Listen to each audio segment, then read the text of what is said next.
All right, everybody, welcome back to the best hour of their day. Fern here, my good buddy, longtime friend, Mike Giardina. Been around the CrossFit community forever. I don't know if you know this, or you do know this because you were there. You were the flow when on my final internship. I remember. Did you have Rob Miller as I did have Rob Miller.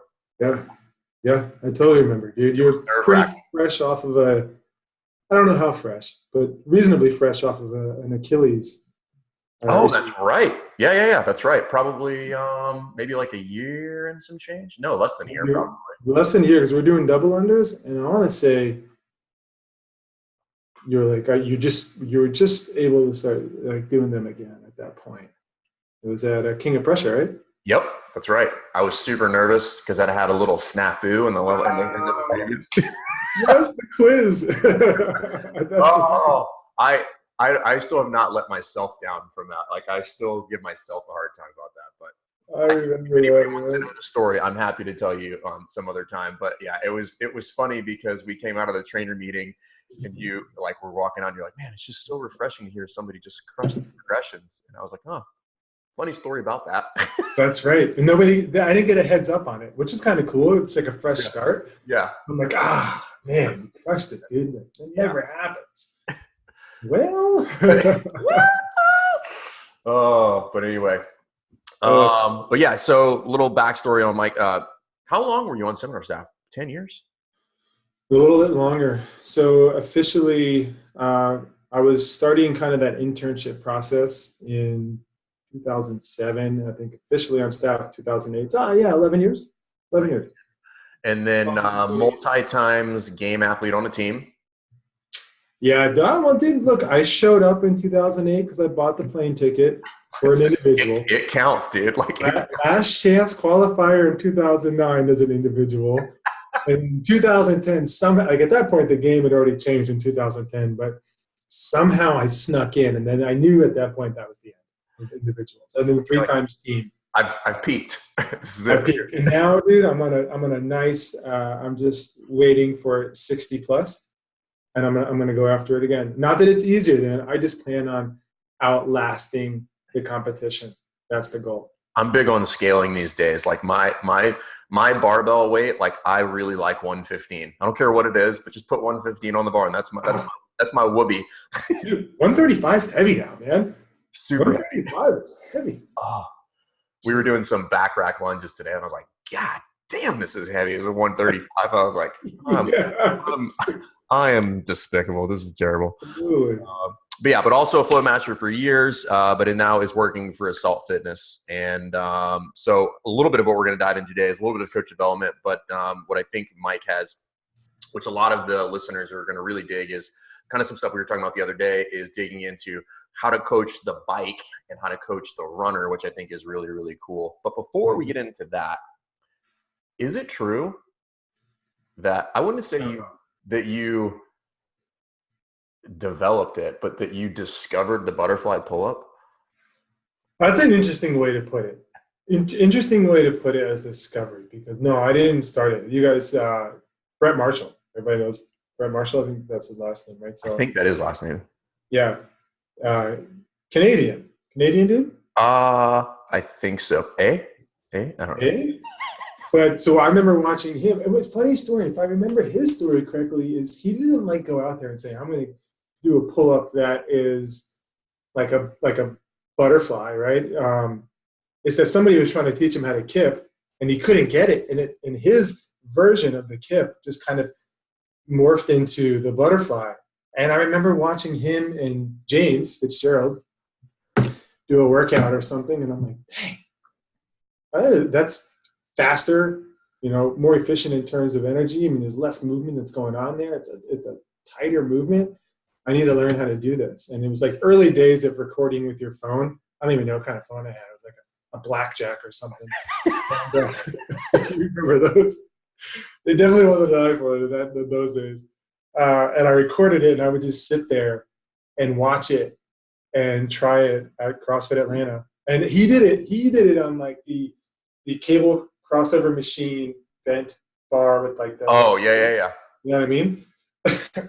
almost embarrassed to say this. So then we convinced Dan McDougall, who is the owner of CrossFit Atlanta, to take one of the pull-up bars and cut it down the middle so we could do butterfly pull. It was about a year later. We were like, "Damn, that was a big mistake," because then we just ruined the whole bar. And now we can't use this bar anymore. I think I remember seeing, like, I think it was a video of you doing a butterfly pull up. Like, I don't even remember what year it was, but I was just like, oh. That was in Jupiter, Florida, I think, is when we did that video, and it was like the split bar, right? Wasn't it this like? I think so. I was just like, what am I watching? This is incredible. And then, like everybody else, I flailed around like a moron for months trying to figure it out. And then, because nobody knew how to teach it back then. Like, nobody could teach it. They're just like, you can either do it. Yeah, nobody knew how to teach it. Fall through. Don't. Yeah, cut the pull-up bar. That'll do it. If I could get that object out of the way of my chin, this would be so much easier. Just go right through it. Oh man. Yeah, I think it was Sherwood who started the rumor at Sherwood. Probably. He's good for some rumors. Yeah. Hey guys, this is Mike G. He invented the butterfly pull-up, and it just took one seminar, and it was like. I always felt bad, man. I mean, there's worse things to be known for. There's worse things. I know, without poor Brett. He did it. He was the inventor of it. Well, I mean, listen. Good for you for giving credit where credit is due. Like, that's yeah. The other thing I wanted to ask you was, is it weird to watch yourself at a level 2 during the test be a bad coach while the participants are taking that test? Totally. Yeah. Yeah, and I have a hard time not laughing when I was watching it. Especially there was the I don't even know if we're allowed to. We'll just call it the high five. The high five at the end of one, so we don't give details about the actual test itself. It doesn't give anything away. Just like the high five. So for those of you that haven't taken level 2, it's a lot of video analysis in there, and there's a lot of like coaching demonstration. And Mike G has a lot of the coach in there, and some of them he's good, some of these not so good. Dude, funny story about that too. Boz and I went, well, he lives there. So, but I went to Northern California to the HQ offices to film this. And I think we were going to have a coach. Like, we had somebody to fill the role, and they couldn't come there. And they were like, okay, guess it's going to be you. So, yeah, like, no practice, man. Just show up, just start trying to act and be a good coach and bad coach. And it was fun. Well, I mean, at least you had some experience in there, because that's a lot of what you do at the level 1 and the level 2 is demonstrating a lot of stuff. So, yeah. I thought your bad coach was appropriate. Yeah. It was great. My question is, were you acting, or was that actually your coaching? That's right. Well, we'll never know. We'll never know. World will never. I did like looking at some of the participants' faces when you could tell when the first looking up, like, he's wearing that hat, but I'm pretty sure that's him. Yeah, totally. Oh man. But I did want to ask you, kind of like, because I'm trying to remember. So you got on staff what year? So like 2008. Mm-hmm. What was, because you're at CrossFit Atlanta, and so how did you kind of make your way, or like start making your way and decide you're like, hey, I want to be on seminar staff? I don't actually think I know that. Yeah, man. So that was 2007 when that first started, and I went to my level 1, and it blew me away. I remember, Greg Glassman, Coach Glassman was still, he was giving lectures, right? So he was running the course. It was like him and Dave and Nicole and Annie and Sherwood, and they're at the seminar, and Coach is doing the majority of the lectures, and I was just like, holy cow, man, this is blowing my mind. I got in my car, I drove home, I called my parents and friends and everybody, because it was in Raleigh and I was in Atlanta. So this long drive home, and I just called everybody, and I just wanted to be a part of it.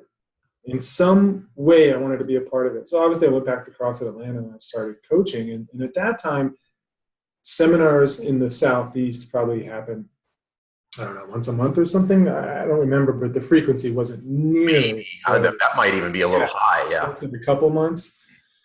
So it gave me some time to start coaching and get some experience. And when I saw one that was coming close, Dan McDougall has a good relationship with Greg, and he did at the time. Dan would show up and he'd help coach. And I was like, hey, I want to show up. I want to do that too. Like, how can I help? Can I just come with you and I'll set up med balls or whatever. So there were a couple where I just would come with Dan, and then slowly I became part of an internship process, but it wasn't nearly as laid out as it is now, right? So it was super informal. And through that, I didn't even, at the time, didn't even realize that it could potentially lead to a job. Once again, I was just happy to be there and do whatever I could. So it was like, I would help out with the pull-up station or help out with this, help with that. And then I remember one day we were in Decatur, and it was Nicole came up and she was like, hey, you want to do this? You want to be on staff? We're looking for, an East Coast staff. And I was like, I didn't know that was an option. Hell yes. Like, that's exactly what I want to do. Yeah. So it just kind of evolved. It wasn't a planned thing to actually be a staff member. I just wanted to show up and be a part of it in some way, because it was just such a big deal to me. I think that's like the people that I admire the most all fall in that category, where like it was never a thing that they're like, it wasn't a money thing. It wasn't for recognition. It was just like, I will literally give my arm to just be a part of that crew. I don't give a shit what it takes. And all the people that I consider like my kind of like mentors, people that I look up to, they all fall in that bucket. And like, I think I'm probably like, would like to think I'm the same way, because like, that's all I ever saw is just like, man, like, I don't care what this is about. Like, I want to be associated with that. Yeah. Like, some way, shape, or form. Yeah. You just saw, it was groundbreaking, man.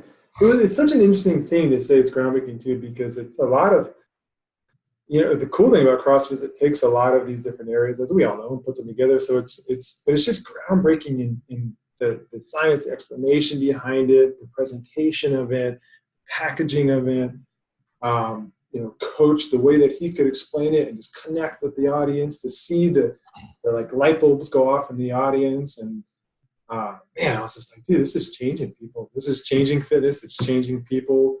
Instantly you feel it changed you. I was like, I want to do that. I want to be a part of that somewhere, even if I'm just carrying around medicine balls. Like, I want to come back and see it again, I'll be the water boy. I'll just show up. Yeah, no problems. It's interesting you bring up the packaging of it and stuff like that, because I did want to ask you, because I would largely consider like you and Joe Alexander like very much in the same category, which is like, you wouldn't necessarily know it, but probably two of the smarter guys in the room when it comes to fitness and CrossFit. Joe's that guy. But thank you for putting me on Joe. Because I remember when you were going through your master's program, and like you were like, because you're one of the people that I have always kind of noticed from afar, they're just always seeking more information, like no matter what it is, like in some way, shape, or form. And because what's your master's in again? I have two. One is exercise science and exercise physiology, and then the other one is epidemiology and biostatistics. Yeah, two things that I will never, I get a master's in. So, but no, I have like great respect for that, because I'm doing my master's right now in sports science, and I'm just like, awesome, man. Well, not so much, because I'm remembering like how much I'm not good at school and how much I hate it, but it is different when you're doing. Yeah, you can apply it. Like, that's what I learned about. That's what I thought is like, as I'm going through it, there was a lot of new stuff that I was learning that I can very quickly apply it to all the experience you have, which is unique, because most students that are going through there, all they have is educational experience. They don't have training experience. So there is no way to apply it to any experience that you know what I mean? It's all theoretical to them. Well, that's funny, because where I guess I thrive. I say that air quotes, but I thrive in some of those discussions. Yeah. There's people that said a lot of things about me in this world, but one of them, my teacher's like, this is the best response I've ever had. I'm like, we got to find you another pool of students, because if that is the best response you've ever had, I'm like, you were scraping the bottom of the barrel, my friend. But what I wanted to ask you was, what I think is very interesting, because I've worked with you, I wouldn't say a ton, but enough to see that even as you progressed the amount of knowledge that you were accumulating, I've never seen you kind of speak over the head of the audience that you were working with. And I don't know if that's something that you do intentionally, or it's just something that you're aware of. But, you know, I've seen you particularly in some of the nutrition talks and stuff like that, where people would kind of challenge you, and you had your wherewithal, I guess, to like keep your cool and basically very politely say, I'm smarter than you. But is that something that you work on, or is that just? Yeah, I think it is something I work on, but you know what it is, where it comes from is, it comes from how I digest material. You know what I mean? Like how I learn. So when I'm studying a topic, or I'm trying to learn a topic, I'll learn it the way it's presented first, which is usually pretty technical, right? And then try to relate it to something in my experience, and then I'll try to explain it to myself and be able to explain it in a more simple term. And when I'm finally comfortable with taking this information and then writing it down and explaining it into something that's very simple and makes sense to me, then I know I have a good grasp of that topic. Does that make sense? Yeah. So it's interesting that it just worked out that way, because it wasn't, you know, as we teach in level 2, that's great, right? If you have all this technical information and then you can simplify it and present it to everybody so they understand, that's awesome. But that wasn't my original intention. Original intention was just making sure that I understood it properly and being able to, you know, almost like explain it to myself in simple terms. If I could do that over and over and over and over again without looking at it, and I was like, okay, now I understand this because I took it. It's technical. I took it. I broke it down. Now it's simple. Now I can talk about it without any problems. That concept is there. I got it. And it's interesting because you and I were talking before we hit record about just effective coaching, and like you're watching, you know, your kids' gymnastics, and I was just watching one of my coaches kind of go a little bit late in the course, and that's something that I try to do the same thing, is because, you know, like I'm just not, I wouldn't consider myself, I would say I have a pretty good amount of experience, but I wouldn't consider myself like somebody who's technically smart.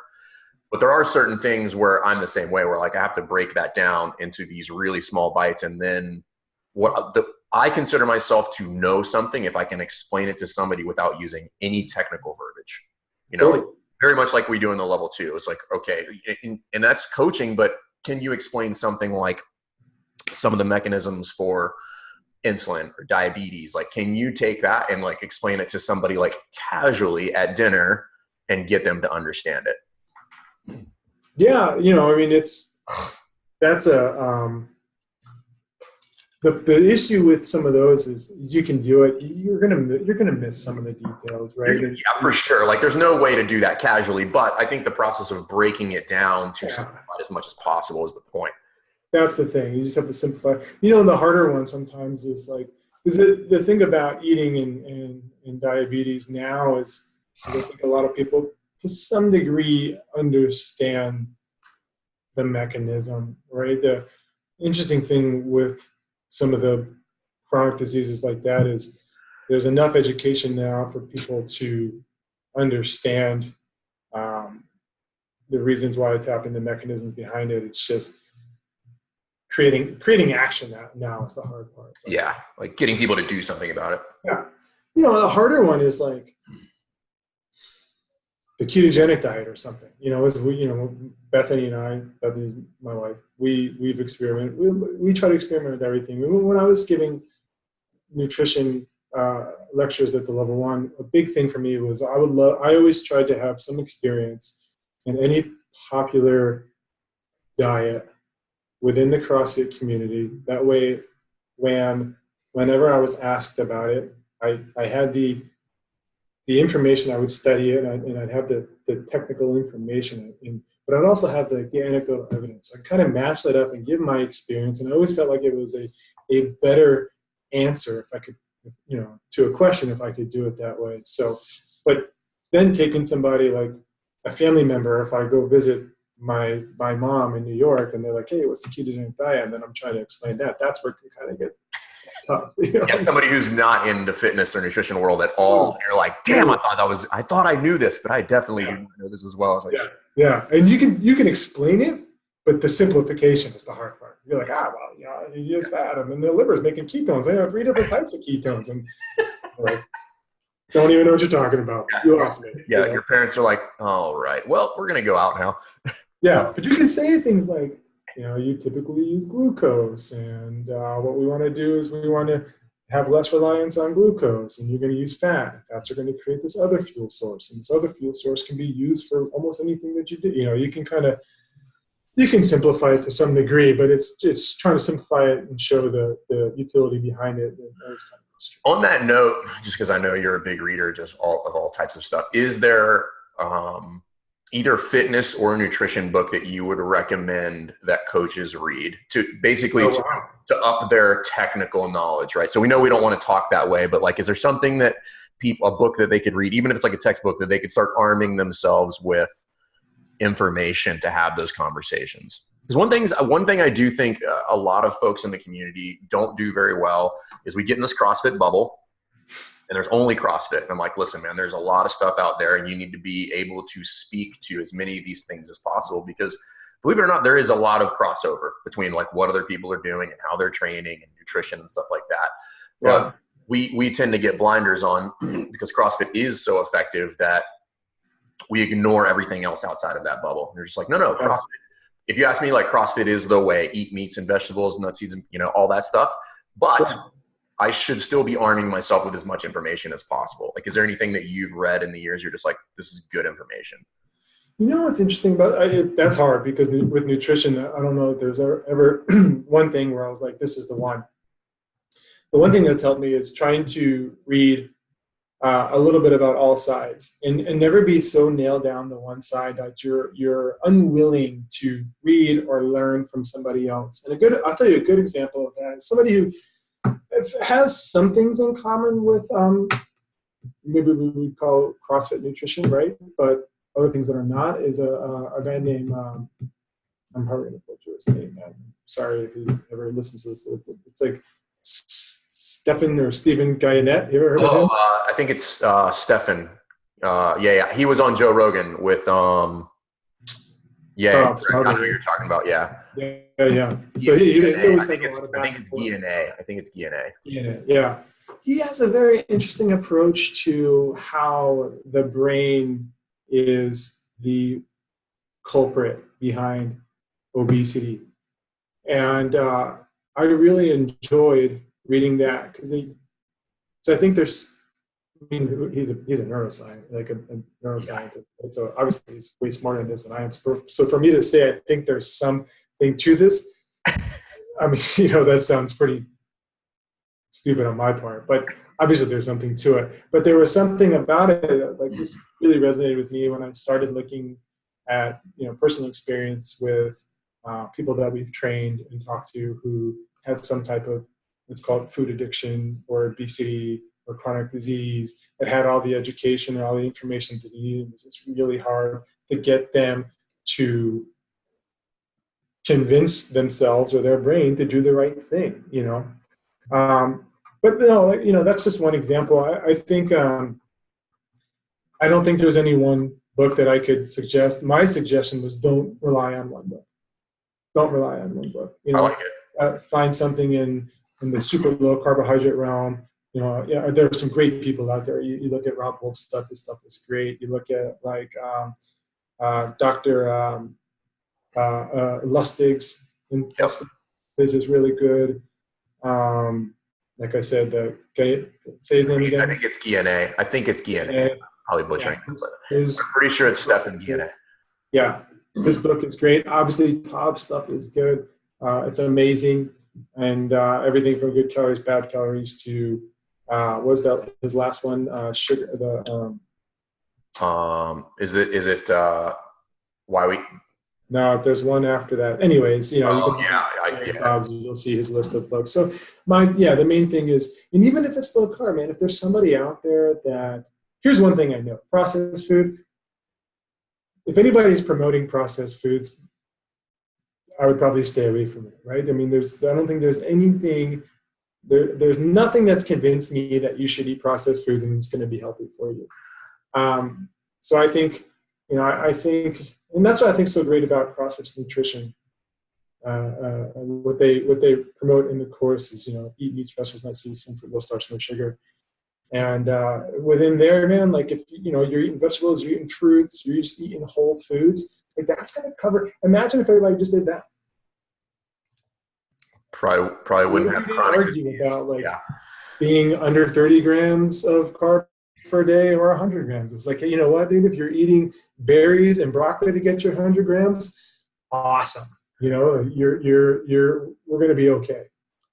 What I think is interesting about the whole nutrition, I don't even want to say controversy, but there's a lot of people that have conflict with each other, I guess it would be one way to describe it. And if you really listen to and you read some of their stuff, they agree on like 99% of it. Yeah, and it's just like you guys are arguing about 1%. And I don't know if that's because some people just want to be right, but I'm just like, man, like if we just remove like this minor thing from the equation, they're saying the same shit, which is like you need to eat high quality foods, stay away from the refined stuff, and measure it. Like whatever the fuck that looks like for you, measure it, and then repeat that process over and over. Repeat it. Yeah, that's it. And even with like, I think and this is an opinion, but I think for measuring's like maximizing results. With maximizing results, which is great, and it could be aesthetic results. It could be health results, could be performance results, whatever it is. But it's maximizing. But to get a large amount of those results, you could just eat high quality foods. Yeah, that's it. High quality foods. I'm a firm believer. It's not easy. It's not easy. Yeah. And Coach Glassman says it the best. He's like, simple, not easy. But I'm a firm believer that like once a year you should do some sort of weighing and measuring just to calibrate your eye. But the rest of the year, you're probably okay without doing it. Because once you know this stuff, like you can make those decisions, but what you can't do is somehow convince yourself that eating that shitty food is good. Like once you know, you can't unknow it. And it's like that being armed with that alone will put you in a better spot. We're just like, listen, this is a shitty meal. I know better. I need to get back on track.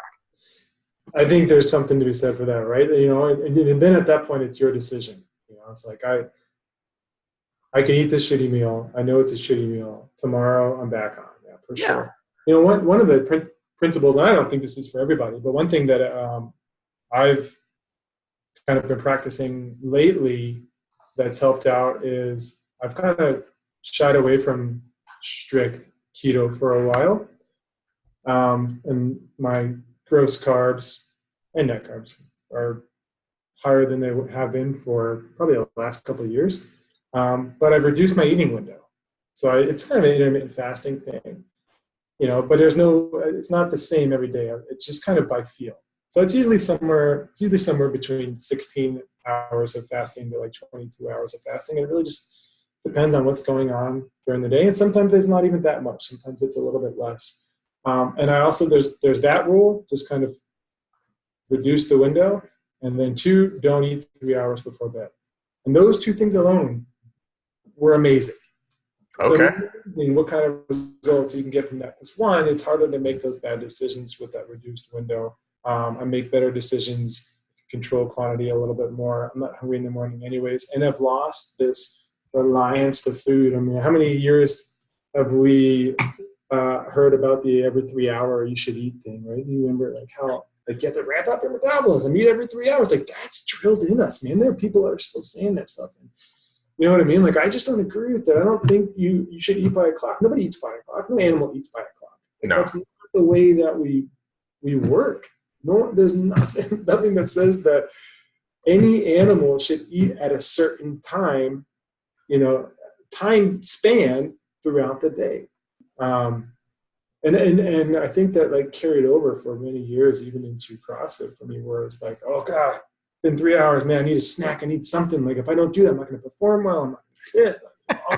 It's like, it's great. You lose this reliance to that. And then all of a sudden, you're traveling or there's just not good food available. And it's been like a few hours. You're like, screw it. I'll just wait till I get home and I'll have some great options available because I know that I'm going to be okay if I don't eat right now, That's something that I've also started doing is that when presented with like either a bad option or not eating, I've started to gravitate towards not eating, and I'm like, I'll be fine.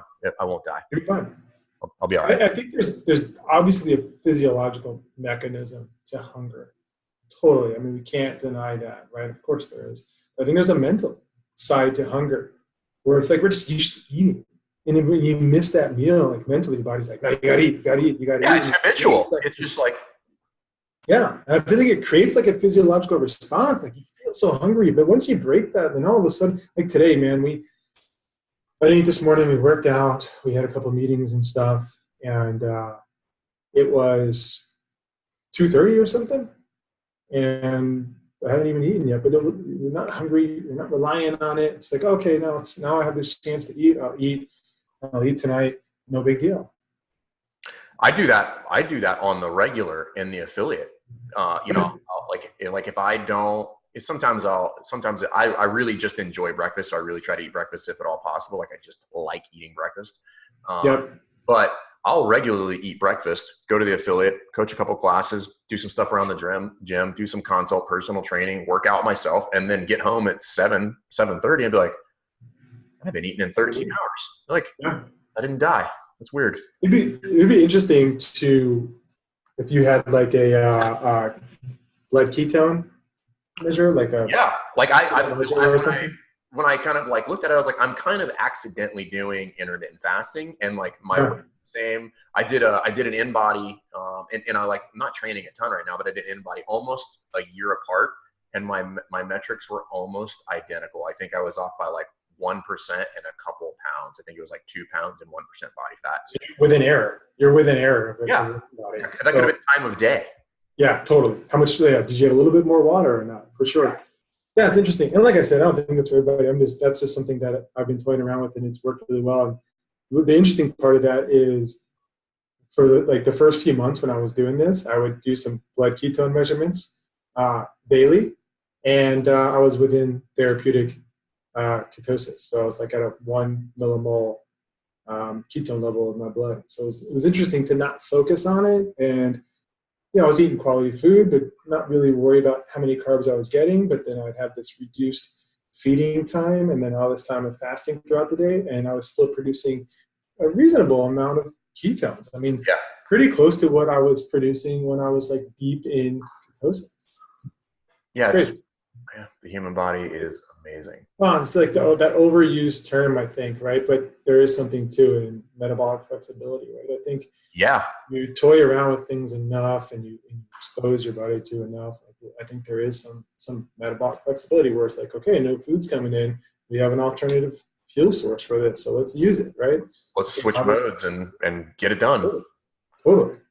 That's interesting. I want to switch modes here because I want to talk a little bit about, we were talking about coaching, and because a lot of the listeners for this podcast are either affiliate owners or coaches. And I want, because you're now at Assault Fitness, doing a lot of cool stuff for those guys. But I want to talk about both the bike and the runner, because these are two pieces of equipment that fall absolutely in the same boat as the rower, where the vast majority of coaches are going to mail this in. And they're just going to get on there. It's pretty intuitive. You move your arms and your legs and we get it done. But that's doing our clients a disservice. And this is a topic that comes up regularly, which is why people don't program things like a long run or maybe even a long bike. And because, it's always like, well, nobody's going to show up. Right. But the question is why? And it's because you're not teaching them anything. That's why they're showing up. So I wanted to ask you like a couple different things about like, where can coaches do a little bit better with regard to fault identification and then like performance tips? Because I would put myself mostly in the category of like, I know some tricks having been on the bike a lot, but I don't know that I could probably coach it effectively by any measurable metric. Yeah. The thing about the bike is, I think the bike has some very simple points of performance, but like you said, they're often ignored, right? I think starting point, and this is like any movement, starting point with the bike is you have to have the right setup, and it's key. And that starts off with seat height, and most people I think have this. You start off at like, hey, we're going to line this up in my hip. I'm going to sit on it. I'm going to put my forefoot on the pedal. I'm going to make sure there's a slight bend in the knee. You want them to pedal a little bit. You want to look to make sure that the pelvis isn't rocking. There's no reaching of the legs or anything like that. You could test it that way. You could have them put their heel on the pedal when the pedal's all the way down to make sure the leg is straight. The leg should be straight at that point. Forefoot on, slight bend in the knee, and no rocking, right? That's the one I think people have a pretty good grasp of. But it's that forward and aft of the seat where people, I don't even know if people adjust it. Some do, some don't. But that's a big part. You should toy around with it. If you put that seat too far forward, one, it puts you in this like super upright position where it's really hard to produce force, and you feel like you're sliding completely off the seat, right? So it becomes really hard to be efficient and produce any power on this bike if the seat's too far forward. Unless you have like a super short torso or something where it would require that. Like it might require that, but I'm using myself as an example. Then for me, if I put it too far back, then it feels like I'm falling forward, like my torso's too inclined forward, and you kind of lose that balance, right? So there's no more balance in my movement while I'm pedaling, so I can't produce force on the pedals, and I cannot produce force on the handles. And like if you let go of the handle, you're really using so much of this here and was midline your core to prevent yourself from falling over. So there's got to be this like happy sweet spot. Now, obviously, if you have a longer torso, that might be a better position for you. For me, it's kind of right in the middle. And when I'm right in the middle, I can sit on the seat. I can put the handles right next to each other. I'll have a slight bend in the arms, right? If I push one all the way forward, I'm not reaching. I'm not throwing my shoulder really far forward. That would create some kind of unnecessary movement in the torso, which you've probably seen when people are on. Yep. So I'm not reaching, but also I have enough lean to where I can push hard with the arms and press hard into the pedals, but I'm not like fighting to prevent myself from falling forward. That makes sense? Yeah, it's actually interesting because I've always gone off of like a traditional bike setup for the seat, which is, I kind of, when the pedal's forward, I want my knee pretty much over the toe, not taking into account that displacement of the handle changes my position. And that's something There's also a double crank arm in the assault bike that changes the actual like rotation of the pedal, right? Because it's like two now. So it actually changes where that pedal is. So there is there's an adjustment that has to take place for that as well, for sure. So I should be able. So if I'm setting up an athlete, I should be able to have them. Where are the pedals when they're doing this? It doesn't matter. So it'd be better to look at the handle. So let's say you think you have the right spot. You sit on the bike, and I'd want you like nice and upright at this point. So so you're upright at this point, and the handles are together, or side by side, parallel. Yep. You should be able to grip them, and there should be like a slight bend in the arm. Okay. And then from there, the lean that happens would be when I did this, right? So this arm comes back, one goes forward, and that would be the optimal lean. Okay. And then from there, that's where I want to be. You can kind of hold yourself there. Obviously, everything's engaged here in the abs, the abdominals. But you'd be able to hold yourself there and produce force here, and then produce force in the pedals. Okay. So once we have this set up, then what are we looking for? So a couple of things, along with the setup too, which you've probably seen this, is just making sure that they're gripping correctly. And now you start to pull points of performance from other movements. So if I'm bench pressing or if I'm shoulder pressing, the bar is always going to be right there at the base of the palm. Right? Yeah. But what do we see a lot in the assault bike? People get tired of this. Now you have a lot of wasted energy, right? We're not pushing. We don't have this direct line of action. So for those of you like who are not watching the video version of this, like Mike's pointing at the base of his palm. And I always like to describe this, like if you were going to punch somebody with an open palm, like where would you punch them? You would not punch them with your fingers.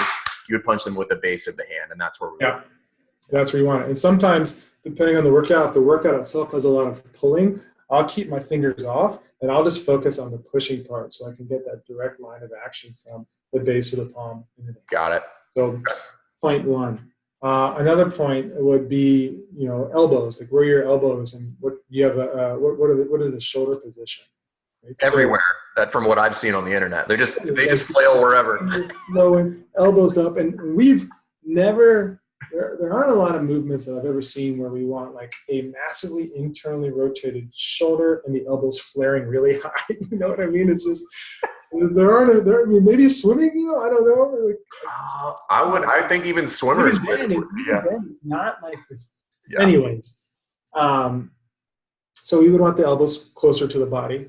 Okay, shoulders back and down, so you can create this platform. We get the lats and the musculature around the upper back engaged. So you have an actual good, strong platform to press off of. We want to reduce this kind of urge to twist with the torso and reach with this internally rotated shoulder. It's here and it's elbows in and it's pushing, squeezing the abs and pushing from here. As you're describing this, I'm thinking back to the games because I was judging Catron on that assault bike ring, and she smashed that bike and didn't even look like she was working. Like, she's just incredibly efficient on the bike. There's not a ton of errant movement on her body. And now as you're describing this, I'm thinking back to her and I'm like, that's basically exactly how she bikes. You know who else? Matt. Look at Matt. Yes. I was in the crowd. I remember looking at Matt Fraser and I'm like, dang, like same thing. Pretty controlled torso position. Elbows were in. Good line of action on the handles. Nice and smooth. He wasn't first off the bike, but he was up there getting off the bike, and he was able to, I mean, obviously he's a monster, so there are other things that go into play and why he did so well, but yeah, you conserve energy, right? So when he has the second workout with minimal rest, there's something there to put into that workout. Whereas if you're just like losing all this energy because you have a lot of errant movement, you're smashed. It's just pulling from what you're going to be able to do later on in that workout. So how are you coaching athletes into that position? Like, are you going step by step? Are you doing some drills? Like, how are you kind of teeing that up?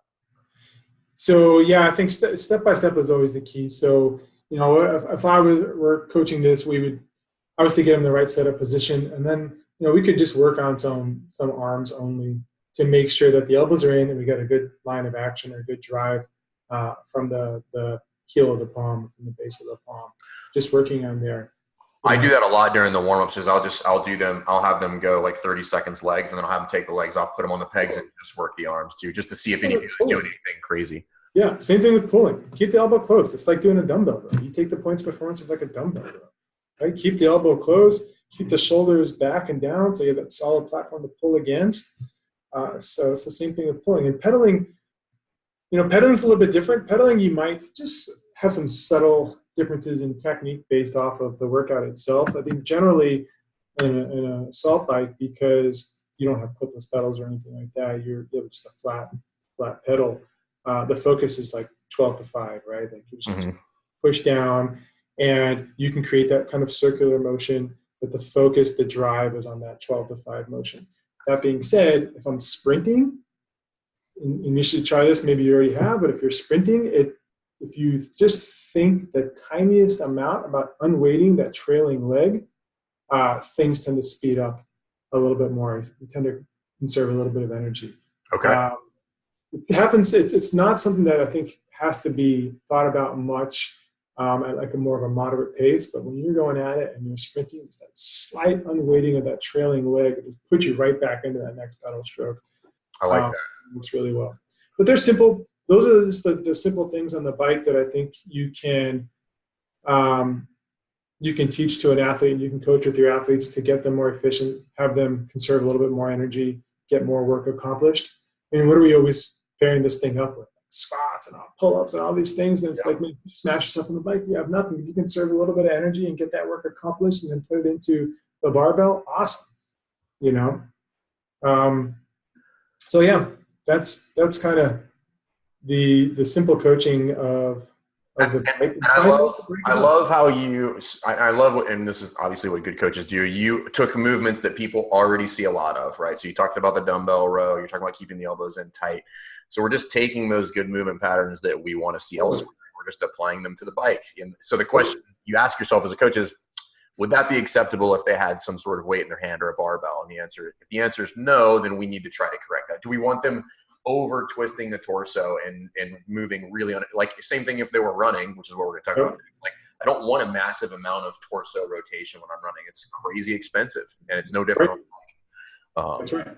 Which is the next part, which is most people are not going to get an assault runner because all they see is, you know, it costs a lot of money and I can run outside. But you and I were talking about some things that I didn't even really think about for whatever reason the other day. And now I'm kind of in the boat, like every affiliate should have one in their gym, like at least one. And the counter to that is like, well, I can't use it in a class if I have just one. I'm like, okay, for sure. However, there's a lot of other usage outside of using it in a class setting. Totally. Yeah, having it in a class setting would be awesome, right? But even if you had just one, a major utility of the air runner is just running assessment, right? It's really hard, though it's been done for years. It's really hard and it's very inefficient to coach running technique on a track or through video. You know, so because you have a split second to look at somebody's technique, and even if you can slow it down with like coach's eye or a camera, it depends on the placement of the camera. It's a delayed coaching because they're sending you video and you're sending it back, right? Or you're gonna get max 20 yards of running at the most. With the runner, you have this ability to walk and see this athlete from any angle you want to look at them, right? You can give coaching cues. First of all, you can assess it right there. You can start giving coaching cues like you would any movement. And then you have this like real-time feedback and instantaneous feedback that's taking place between coach and athlete. I'm the coach. I'm telling you to do something. I'm watching to see if that improved your running technique. You're telling me how that feels, and that's how we get you to improve.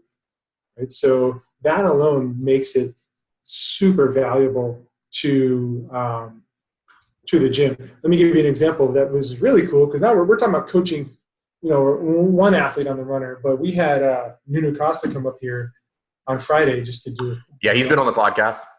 Yeah, and he's great, super knowledgeable.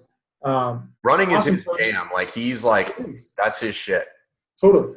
So we had 11 people. We had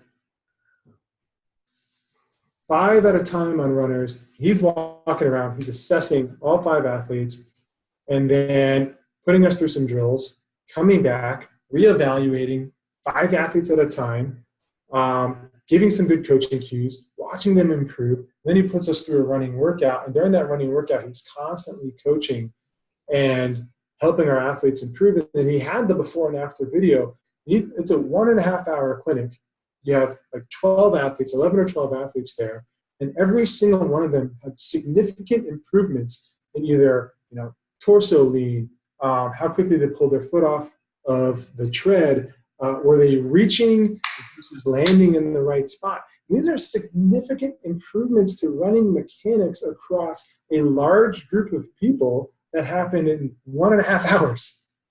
It's hard for any person to move well, off of a runner like that in 1.5 hours. I mean, it was nuts. And the people here, some of them are recreational runners. Some of them don't like running at all. So you had a good variance in the type of athletes that were there and improvements in all.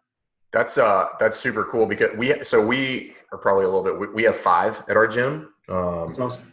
But now I'm kind of just realizing like how awesome that is because like we probably would have just like get on there and run. But now I'm thinking about because there's so many things that most people like from a coaching standpoint, the go-to is like, hey, you're heel striking, and I'm like, yeah, but there's so many like we need to look at arm swing, we need to look at stride length. Like that's going to tell us if they're heel striking. It's also going to tell us like how long their foot is going to be on the ground as they're making that stride. Like what does that position look like in the middle?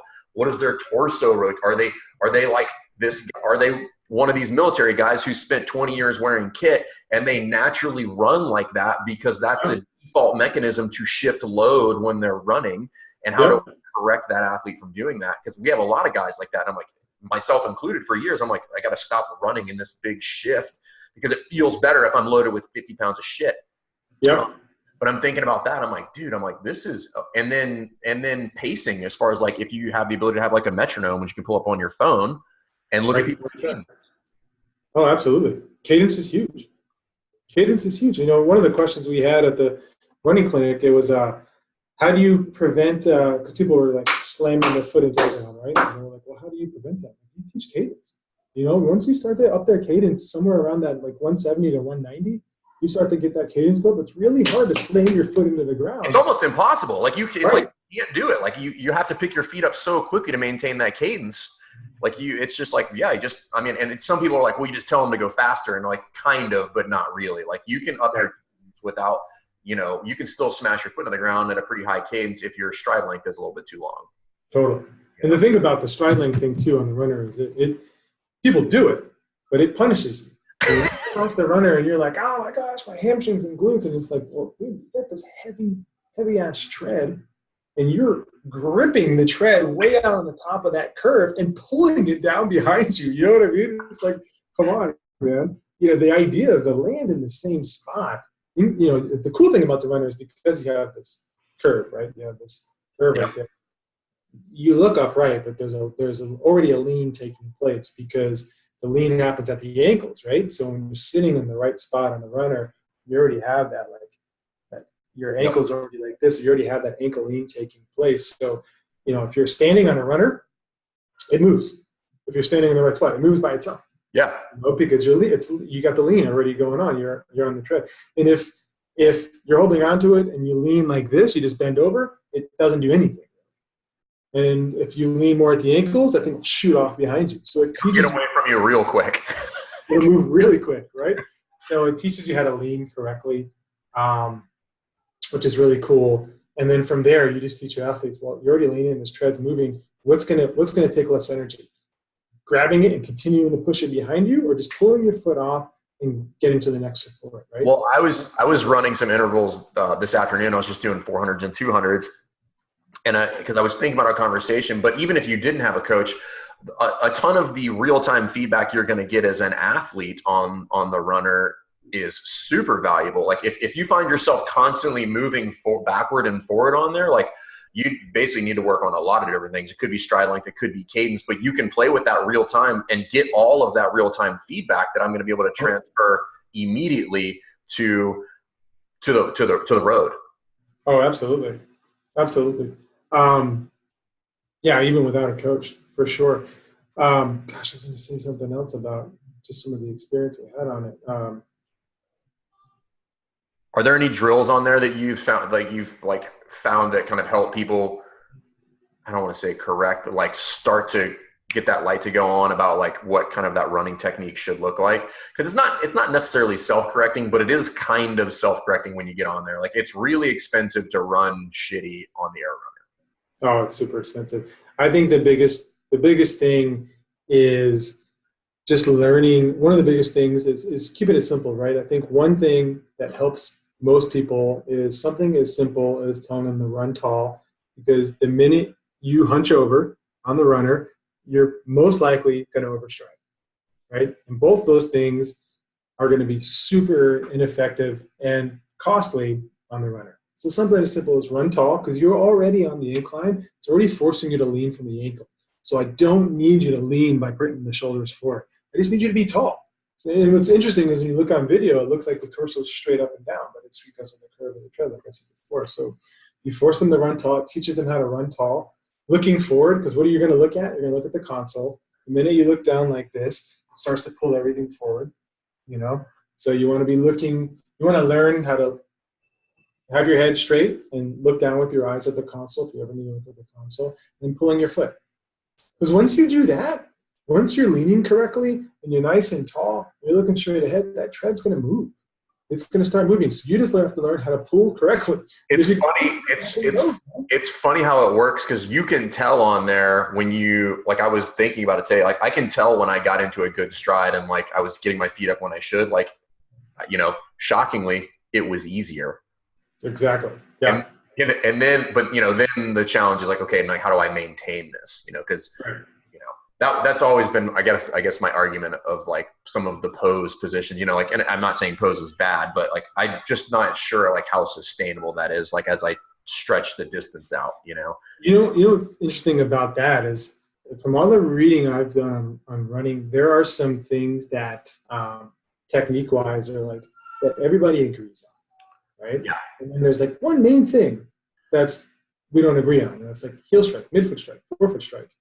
But I think that is less important to where you strike. Okay. So, and I don't even think that everybody has to strike their foot right underneath their center of mass and their hips. In reality, very few people probably hit that spot like right on. That's like the loading point.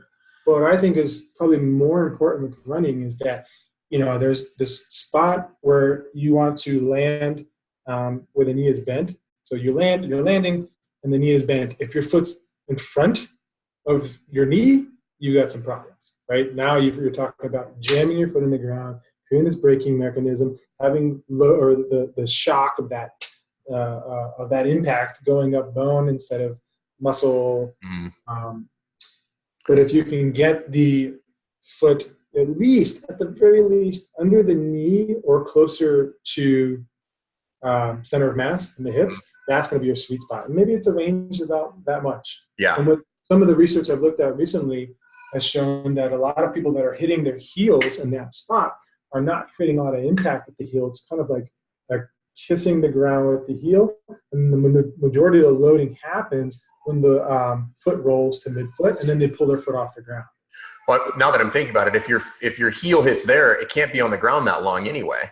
No, it's not. And by time you hit midfoot, that's when like the majority of let's say gravity and the force of the body is really creating that pushing down, right?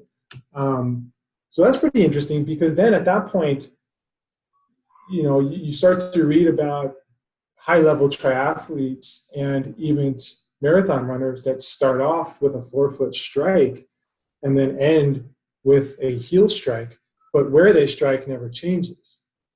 So as they fatigue, they're okay, because then it becomes super cost-effective. Their calves are smashed, 20-something miles into a race. Well, it's okay at that point. Now they can run with their heel hitting the ground, but it's still hitting or striking in the same spot.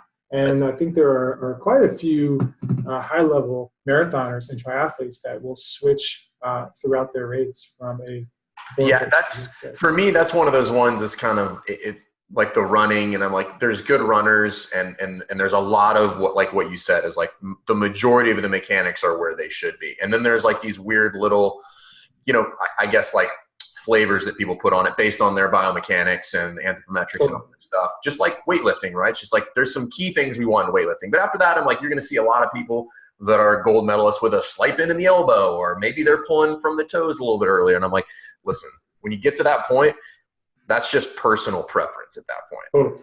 Well, and then like we've all learned, from all the years in training CrossFit movement that we have, that dude, there's just not one way to teach any movement to 100% of the people. You know what I'm saying? Like, there are some things that should happen for sure. And we just said that with running. There are some things like, no, we don't want you overreaching. I don't want you slamming your heel on the ground with your foot in front of you. I don't want you leaning or bending at the hip. Obviously, that's not good. Right? There are some key things. It's like in the air squat or in any squat. There are some key points of performance everybody should do, right? Like, I don't want you squatting with load with a rounded back.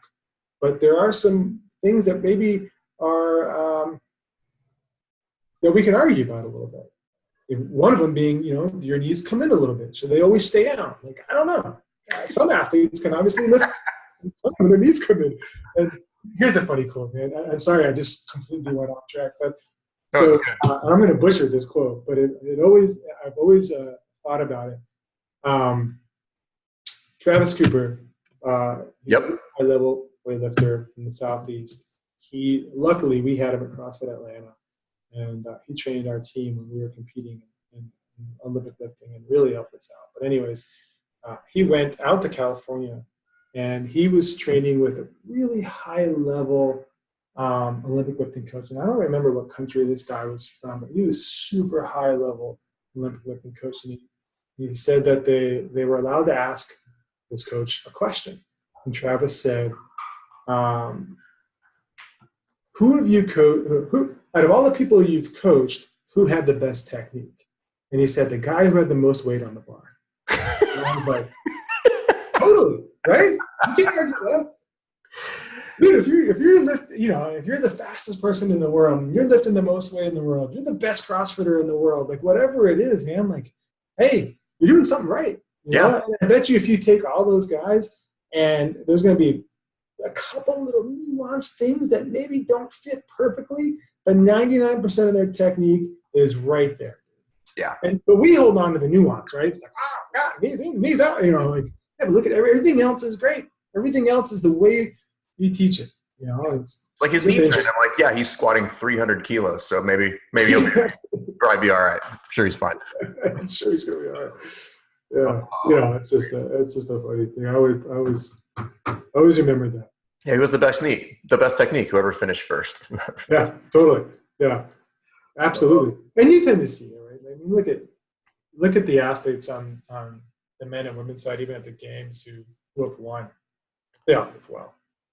So I talk about that every weekend at the level one. And this is something that comes up in the technique lecture. And it's just like, listen, it is not a coincidence. And I can speak to this from a judging standpoint.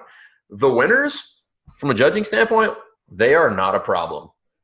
No, you tell them no rep or give them a warning, dude, and they're not going to waste their time to argue. That next rep is already changed, and they're 3 reps ahead. 3 reps deep, but they all just move well. Like their movement is very obvious.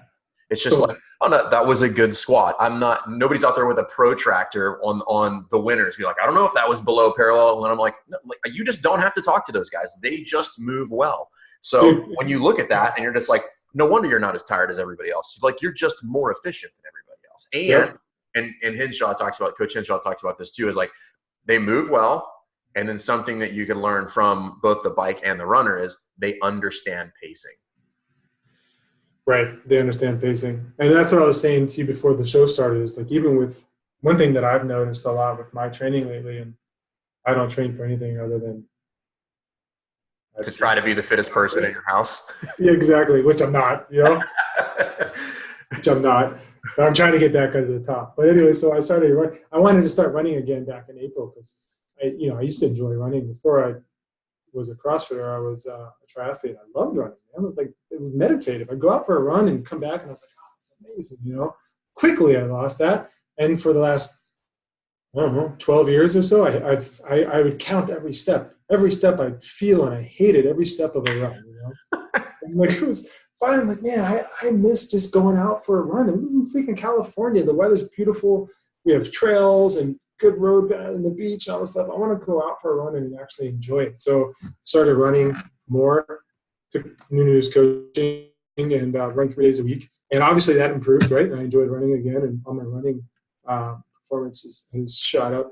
But the cool thing is, like, we do short intervals, moderate intervals, long intervals, and then long days. And in running those types of intervals and then applying it to workouts, you start to understand your body's response to intensities. You know what I'm saying? So then you start to create on your own these gears, and it really helps out with pacing. Like, you understand the workout, the intention of the workout, how long it should be, how long it's going to take, what it's going to take to get through it. And it's like, okay, well, I've done this. Like, I've done it with running, but I understand what this kind of intensity feels like. Yeah, it's mixed modal, and there are some other things that are going to play, into my fatigue level, but I still have a good understanding of what it's going to take and the kind of the speed. I don't mean like running speed, but just like breathing and heart rate and all those things that maybe you're not measuring with a watch, but you can feel it. And when you're in tune with that, then you can kind of self-select that pace you want to attack that workout. It's funny you bring up heart rate, because I've been playing around with heart rate monitors lately, doing the same thing, just trying to see, I'm like, and then kind of just checking. But it's interesting because I'm like, man, I feel like I'm overreaching, and I'll check the screen real quick, and I'm like, yep, 170 is reaching. Yeah, I should probably throttle back a little bit, Oh, man, like, once you're in tune with it, dude, you don't even need a heart rate monitor anymore. No, but it is interesting once you start to refine that a little bit. You're like, okay, what is the sweet spot that allows me to continue at this pace? But And my thing is like, use a heart rate monitor, but it can't be just heart rate. It needs to be in the presence of some other data, like what's the work that you're doing, whether it's running or lifting. And that's where that really, in my opinion, becomes valuable. Not just like you burned a bunch of calories. Like that doesn't tell me, what my biological output was. So that's where I think is like, we're going to start playing around with it, because I think it is super valuable if used intelligently. Absolutely. Absolutely. I mean, we talked about it, when I was teaching level ones, and obviously when you're there, about it's a correlate to intensity, but there's no doubt that there are changes in heart rate as intensity changes, right? Could it be off to some degree based off of other factors going on in life? Absolutely. But it does give you some data that you can use if you, like you said, if you use it intelligently. Yeah, absolutely. Well, listen, dude, I know you're a busy guy. We've talked about a ton of stuff, and I know you're trying to get home, trying to get out of there for the work day, bro. So last question. Any book that you recommend, doesn't have to be like, not even fitness related, just like something you've gotten into recently, or like, that's a good book that you recommend. Or if there's something that there is a book that you recommend everybody read. Man, geez.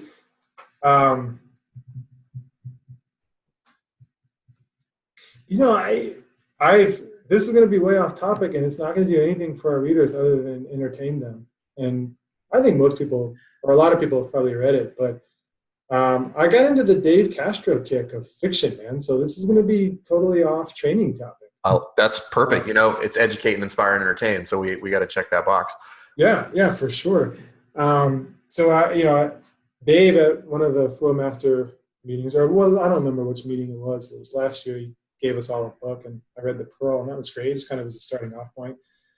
And I asked Dave, I said, Dave, I want to read, I want to really attack a book here, man. Like, give me the best one. Of all the ones you've read, what's the best one? And he told me The Count of Monte Cristo. But you have to get the unabridged version, things like this thick. And man, I couldn't put it down, dude. It definitely was one of the best stories, one of the best books I've ever read. And I followed it up with A Tale of Two Cities.